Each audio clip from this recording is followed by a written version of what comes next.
कितना आएगा? इसका भी नहीं पता।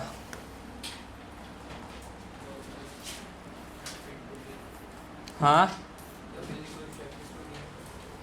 पहले इसकी बात करते हैं। A box of 1 kg is pulled on a horizontal plane of length 1 metre by a force of 8 newton. एक बॉक्स है and it has been pulled on a horizontal plane. Box जो है उसका मास है 1 kg, 1 kilogram, and it has been pulled on a horizontal plane of length 1 metre. तो work done क्या होगा आपके पास? वर्क डन होगा mg/h। मास कितना है 1, g कितना है 10। अब यहाँ पे हाइट, चलो पहले सिंपली बात करते हैं। क्या होता है वर्क डन? बोलो। Force into displacement. अगर मैं उसको खींच रहा हूँ, it means I am pulling it like this, तो मैं फोर्स भी इस तरफ लगा रहा हूँ और डिस्प्लेसमेंट भी इस तरफ हो रहा है। तो यहाँ से जो वर्क डन आएगा आपके पास वो आएगा F(s) cos 0। What is cos 0? 1। तो ये आ गया F(s). अब मुझे कितनी फोर्स लगानी पड़ेगी so that it could move? जितना उसका वेट है। वेट कितना है उसका? mg, 1 × 10, और डिस्प्लेसमेंट कितना है 1। कितना आ गया? 10 जूल। ये पहला वर्क डन आया है। कहाँ तक? यहाँ तक। उसके बाद कहता है then it is raised up to a height of 2 metre. उसके बाद बॉक्स को जो है 2 मीटर ऊपर हवा में उठाया गया, ऐसे 2 मीटर ऊपर हवा में उठाया गया। ये आ गया W1। अब बात करेंगे W2। W2 force into displacement, formula same ही लगेगा, F(s). अगर मैं किसी चीज़ को लिफ्ट कर रहा हूँ तो मैं फोर्स ऊपर की तरफ लगा रहा हूँ और बॉडी भी ऊपर की तरफ ही मूव कर रही है, तो ये आ गया 0। तो फोर्स कितनी? जितना उसका वेट है। डिस्प्लेसमेंट कितना? जितनी हाइट तक। 1 × 10। हाँ जी, व्हाट इज 2? तो कितना आ गया ये? 20। फोर्स हमें गिवन तो नहीं थी। अरे फोर्स 8 न्यूटन गिवन है भाई, यहाँ पे 8 न्यूटन आएगा। ये आएगा 8 जूल और ये आ गया 20 जूल। तो नेट वर्क डन कितना आ गया? 28 जूल। ये था पहला क्वेश्चन। दूसरा, मैंने आपसे कहा है कि अर्थ के चारों तरफ, ठीक है, अर्थ के चारों तरफ जो है सेंटर पे कहीं अर्थ है और ऐसे वो सैटेलाइट घूम रही है, ये, ठीक है, and it complete it's 1 time period in 108 minutes. तो पहली बात तो इस चीज़ से कोई इम्पैक्ट नहीं पड़ता, कोई फ़र्क नहीं पड़ता। दूसरी बात ये सर्कुलर पाथ है। सर्कुलर पाथ के अंदर अगर आप टेंजेंट प्लॉट करते हो, ठीक है, और सेंट्रीपिटल फोर्स हमेशा किस तरफ लगती है? बोलो, सेंटर की तरफ। तो हर बार एंगल कितना बन रहा है? 90 degree. And what is cos 90? 0। So work done कितना आ जाएगा? 0। वर्क डन आपके पास कितना आ जाएगा? 0 आ जाएगा। लिखो इसको, फिर आगे बात करते हैं।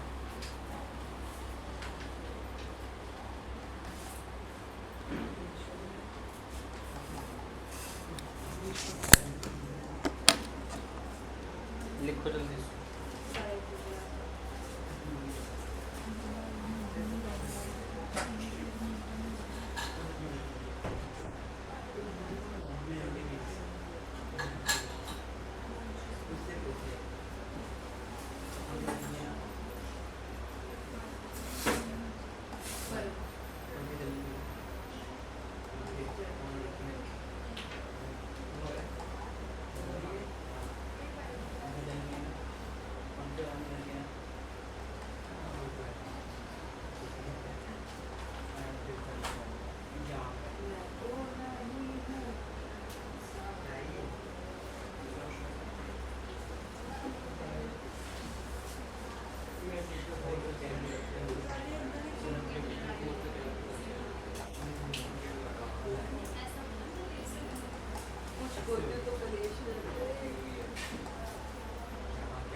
चले नेक्स्ट, चले चलो। पिछली क्लास में हमने किया था work done is force into displacement, यानी कि W is equals to FS cos theta. अगर थीटा आपके पास 0 है, यहाँ से हमने एक बात कही थी कि वर्क जो है that is a scalar quantity. Scalar quantity का क्या मतलब है? किस क्वांटिटी को स्केलर क्वांटिटी बोलेंगे? जिसके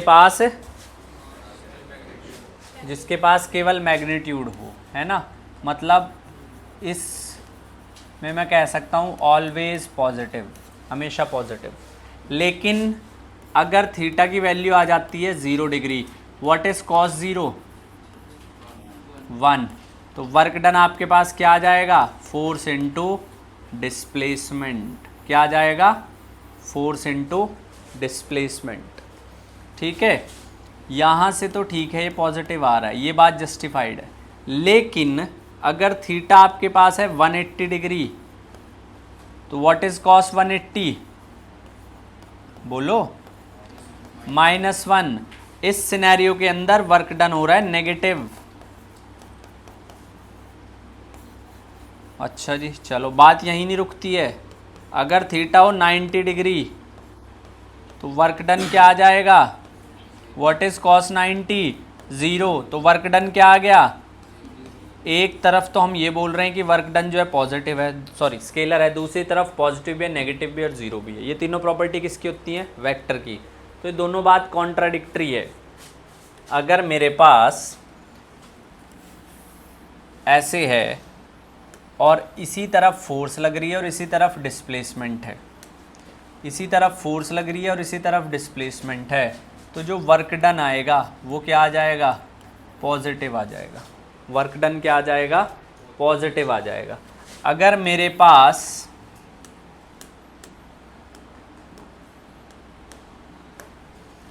इसी तरफ जो है फोर्स है, इस तरफ फोर्स है, उस तरफ डिस्प्लेसमेंट है, ये लग रही है फोर्स और ये हो रहा है डिस्प्लेसमेंट, इस सिनेरियो के अंदर वर्क डन क्या आ जाएगा?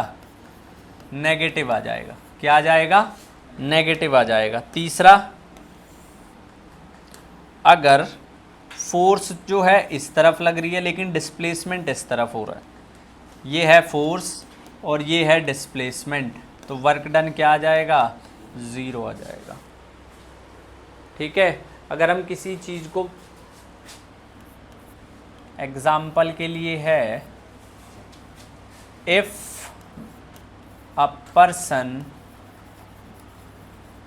Lifting weights in the gym, कोई जिम में वेट लिफ्ट कर रहा है, मैं एक रॉड लिफ्ट कर रहा हूँ, तो जब मैं रॉड को ऊपर की तरफ लिफ्ट कर रहा हूँ तो मैं फोर्स किस तरफ लगा रहा हूँ? ऊपर की तरफ। ठीक है, डिस्प्लेसमेंट किस तरफ हो रहा है? ऊपर की तरफ। तो उस सिनेरियो में वर्क डन क्या आ जाएगा? पॉजिटिव आ जाएगा। लेकिन जब मैं वेट को ऊपर की तरफ लिफ्ट कर रहा हूँ तो ग्रेविटी उस टाइम पे किस तरफ एक्ट कर रही है? नीचे की तरफ एक्ट कर रही है, तो उस वर्क डन बाय ग्रेविटी क्या आ जाएगा? नेगेटिव आ जाएगा। एक कूली है, एक जो बैग है उसको सर पे रख करके जा रहा है, तो एट द बिगिनिंग बैग उसके सर पे था और जब जर्नी ख़त्म हुई तब भी बैग उसके सर पे था, तो इस सिनेरियो में डिस्प्लेसमेंट 0 है, तो वर्क डन बाय कूली क्या रहेगा? 0 रहेगा। तो याद रखना, एक ही टाइम पर दोनों वर्क डन पॉजिटिव हैं। अगर एक रॉकेट है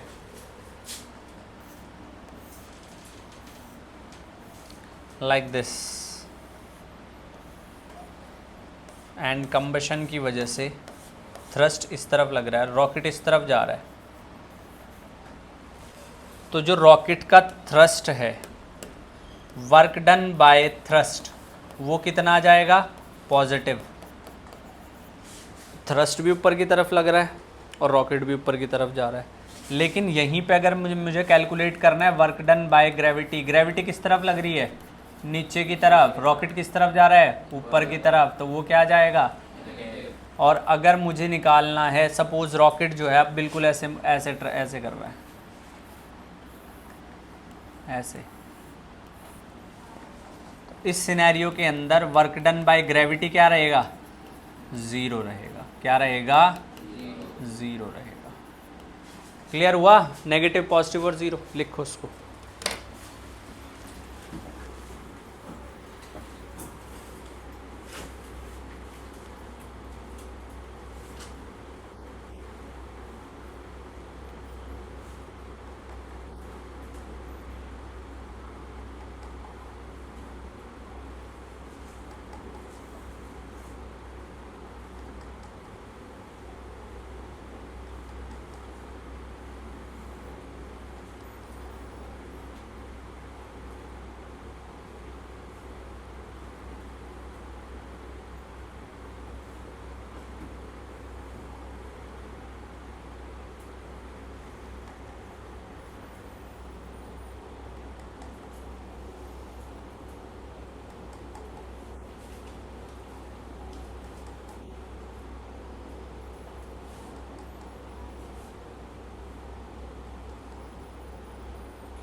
हो गया?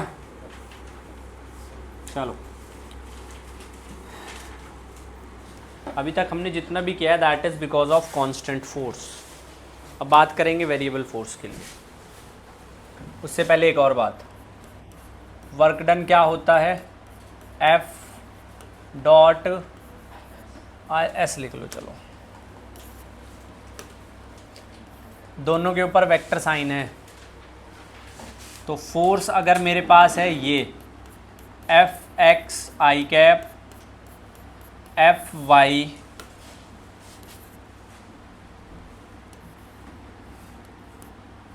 जे cap F Z K cap. S क्या है? X I cap Y J cap Z K cap, ये है मेरे पास।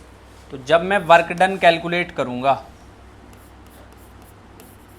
Sorry not the vector sign, vector नहीं लगाना, याद रखना ये बात। ये आएगा F X X, F Y Y, F Z Z, ऐसे निकालेंगे हम वर्क डन। ठीक है, समझ आई बात? इस पे क्वेश्चन कैसे बनेगा? If a body displaces from 1, 2, A under the action of force 3I J 6K such that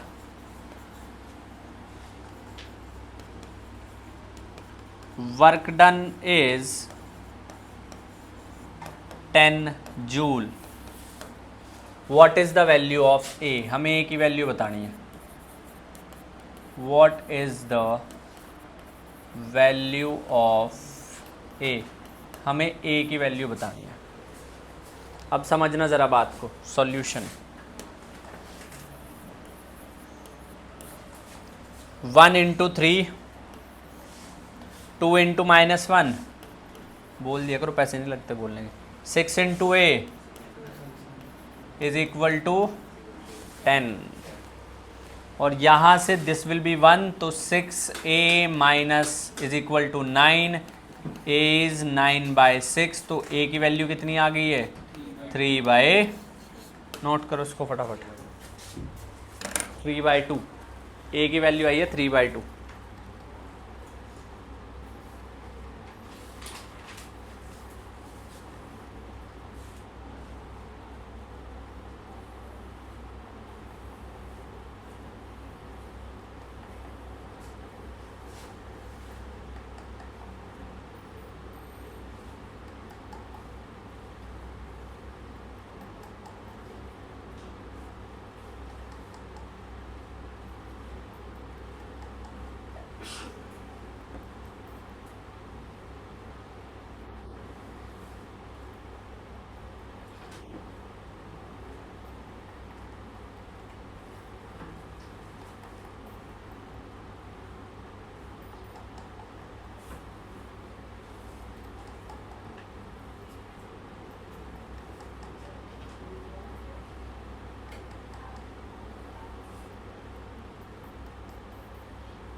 तुम्हारे एग्ज़ाम कब से हैं? कौन से सितंबर? और बोल दे वो 25 तारीख को 1 तारीख से हैं फिर। इस चैप्टर के बाद कराने के बाद टेस्ट लूँगा मैं डेली, यहाँ तक ही आएगा 5 चैप्टर तक ही। Work done by variable force, अभी तक फोर्स कांस्टेंट थी, इसलिए हम बहुत इजीली जो है वर्क डन निकाल पा रहे थे। अगर फोर्स वेरिएबल हो जाए तो ऐसे है, सपोज इस पाथ के लॉन्ग बॉडी मूव कर रही है, और यहाँ पर अगर आप एक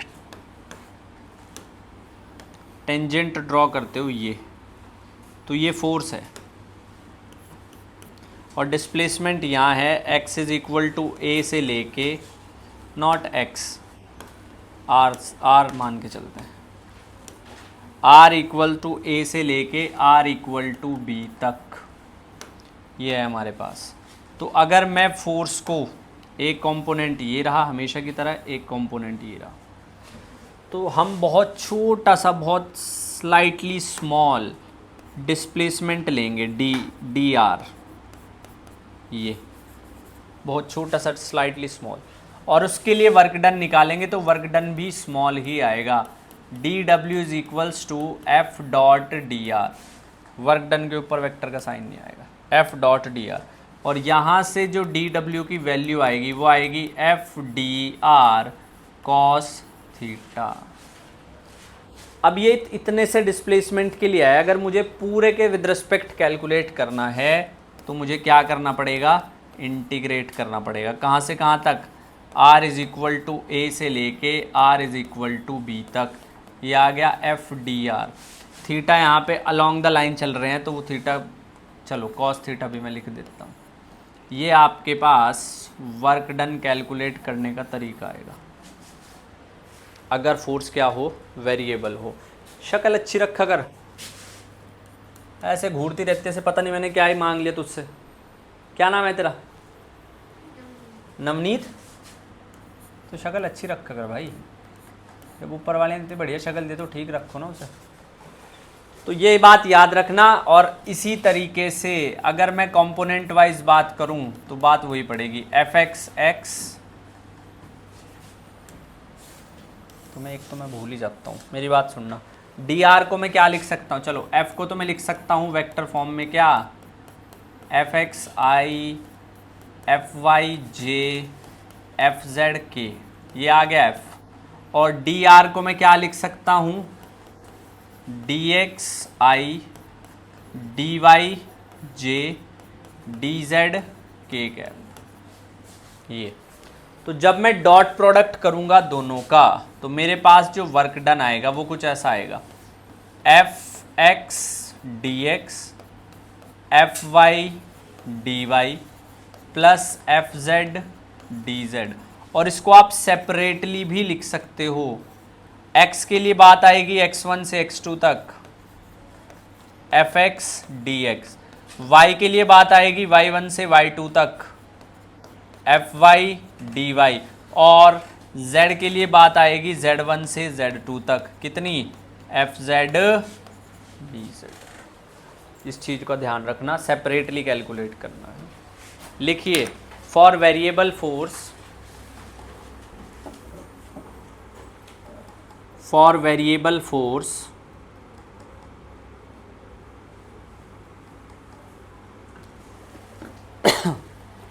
the path is divided, for variable force the path is divided in infinitesimal, the path is divided in infinitesimal small displacement, infinitesimal small displacement, infinitesimal small displacement। ठीक है, and that work done is given, and that work done is given as dw is equals to f dot dr, dw is equals to f dot dr। in order to find out the total work done, in order to find out the total work done, we have to integrate it with respect to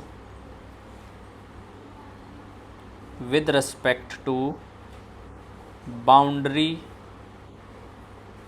with respect to boundary conditions।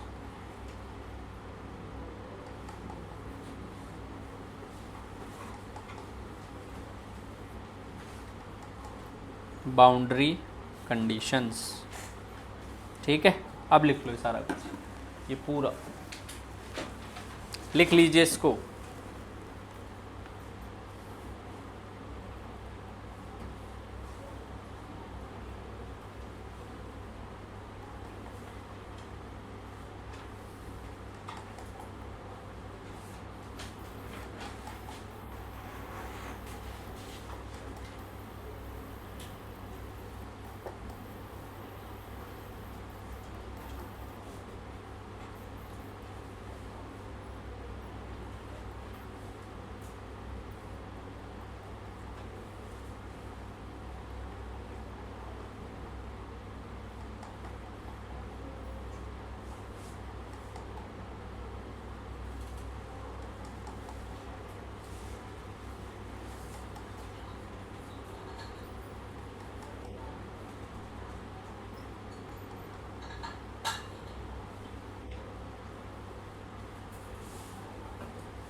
लिख लिया, बस इतना ही।